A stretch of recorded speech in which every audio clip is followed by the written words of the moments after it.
Well, the water's still running this morning, so that's a good thing. Looks like I still have an abundance of water heading down to the farm. That's a good thing. Good morning, everybody. I'm Dave with Nelson Creek Farm. It is Monday, the 10th of July, 2023. Got a little bit of a breeze blowing today, so it might be a pretty good day temperature-wise for this old guy to get out and get something done today. And knock on some wood, or touch wood, as the Brits say. We're actually going to get something done a little bit different today that I've been wanting to do now for dang near a year. So stay tuned. In case you're one of those folks that have noticed my place is rather messy, well, I have an answer for you as to why it's so. I had to fire my housekeeper the other day for smoking weed. Yeah, I did. I just can't stand high maintenance, folks.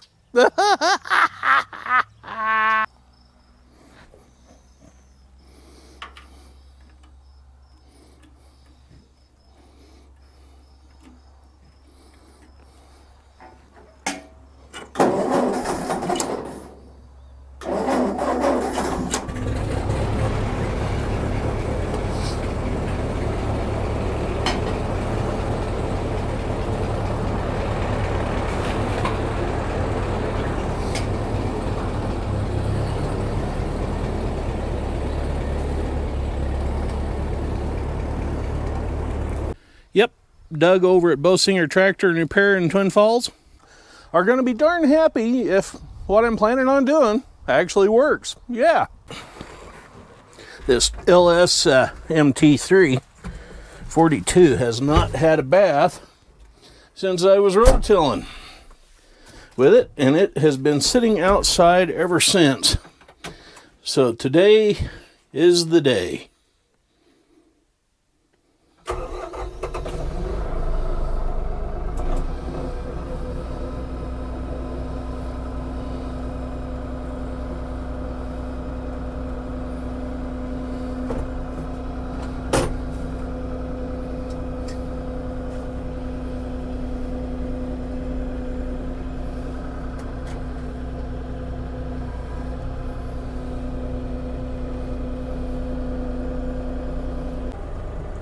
What I'm attempting to do today is getting the LS tractor in the shed.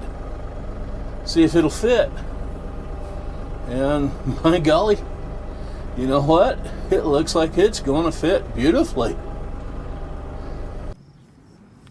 Looks like we have plenty of room for height, for clearance between the beam of the roof and the top of the tractor.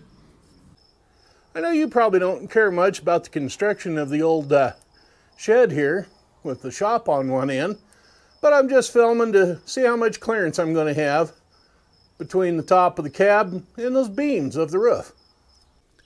The LS does stick out a ways with the tiller on it past the eave up here, which I need to put a new gutter on. What I really want to do is turn the tractor around and back it in so that it's heading out all the time. And there's a reason for that. The reason why I want to turn the tractor around is right here. See that piece of 1x12 right there on top of that beam next to this upright? That's where the electric fencer used to sit years and years ago to charge the wires out to the fence, and those were the insulators, and the wiring ran across the roof over there and down to the gates. What I want to do is put a motion light up there and wire it in. So if anybody ever starts monkeying around with the tractor, they're going to be lit up and be on camera. Yeah. My only concern now is between the roof here, line coming straight across, and the roof here angling down. How far back in can I get before the cab touches those beams? Well, let's give it a whirl and see what happens.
I can clean out the little stall here, get rid of that log and stuff that's sitting here, and I can come back another foot with the rototiller where this is going to find its permanent home.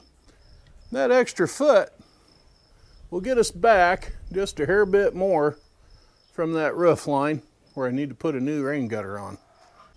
But all in all, that's the new home for the LS. That'll be extremely nice to get that new expensive tractor out of the weather, so to speak. And as for Stinky, well, she'll go into that middle stall where the grain drill is, and that'll be her new home. Yeah, so yeah, we're looking good. We got a home for dang near everything.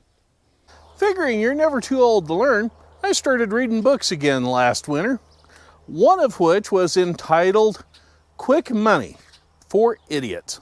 I figured that was appropriate for me till I saw who it was written by. Yeah, Robin Banks. The next project on the to-do list is get the little platform hooked up to Stinky so we can go do something with it. Yeah.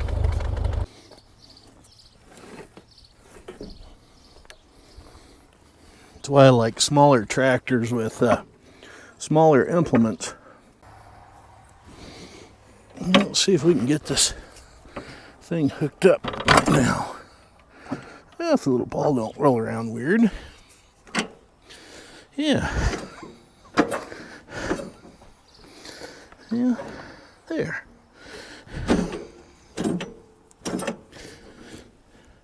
And we can put the pin in. Hold it in place. Yeah. Next up is to get the rims put away into the shed for now. Get the handyman out from underneath them, put that back in the garage.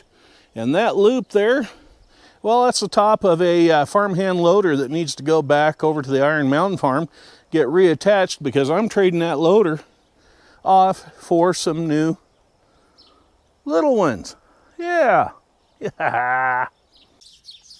I stopped up at the local coffee shop this morning to get my cup of joe to get me going this morning. And I asked him there at the store, I said, so what's going on with that robbery over at the pharmacy there at the local grocery store? I was immediately told the police were still investigating the robbery, and the only thing that seemed to be taken was weight loss meds. Well, we've all heard about weight loss meds being mixed with other stuff, but police announced this morning that the subjects are still at large. Yeah. Yeah. Yeah, me too. So Farmer Dave, what are you doing with Stinky today? Well, I'll show you right now.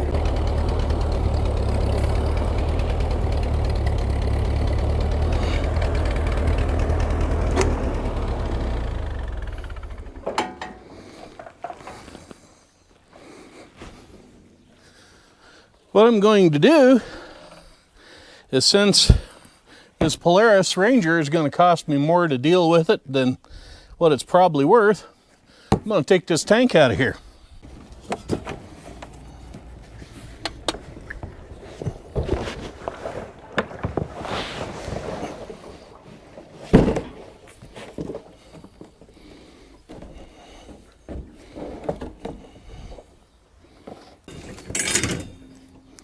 The other thing I need out of there is that short garden hose. This one's a long one, and I'll put it back in there for now. But yeah, this short garden hose, that's what I need for right now, for what I'm going to do with this tank. Yeah. Now what I'm doing is I'm filling up the jug with water like I used to do when it was in the back of the Polaris side-by-side. And the reason why I have Stinky running is so that I can hear the hydraulic pump thunking around up there. And if it gets to whacking along too hard, I know that this can is getting a little too heavy for what I'm trying to do.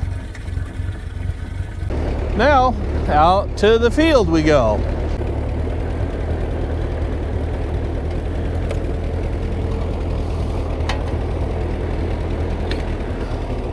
Now watch what happens to that lifting platform the minute I shut Stinky off. Not only will the knocking of the pump give you some idea how bad the hydraulics are, that thing with a half tank of water isn't going to sit in the air for very long. So what I'm doing is I'm out here and I'm going to water our little pine tree that is probably beyond dry. Yeah, I'm afraid it is. But we're going to give it a drink of water, and we're going to use Stinky here to haul the water out to it.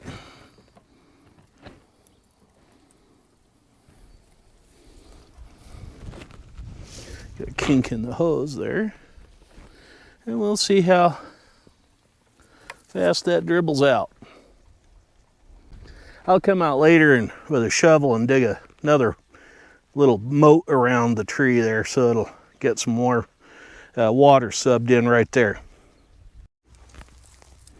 Yeah, see, it's just a slow little trickle there on that pine tree, so that'll help fill in right there. I think there's a gopher hole or two there, so maybe what I better do is move this over here. Yeah, let it soak in the ground over here and run over into those gopher holes. Well, that's going to do it today from Nelson Creek Farm. We're getting some water out here on this one lonely little pine tree. We used to have 6 or 7 out here, so I don't think there's any sense in having this rope and twine thing out here anymore, unless I plant some more here. The whole idea behind those trees was to block the view from the crazy neighbor up here that likes to vote for the wrong party. Enough said. Anyway, as always, I'd appreciate it if you'd give me a thumbs up, thumbs down, and let me know what you think of the content in the column down below there. And if you would, if you feel like it, check out our Facebook page, Nelson Creek Farms, on Facebook if you'd like to. And as always, please hit that big red button down there. It says subscribe on it. I'd appreciate it immensely.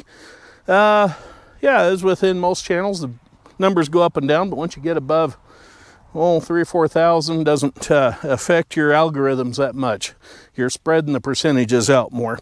So anyway, if you'd like to help me with the percentages, I'd appreciate the subscription.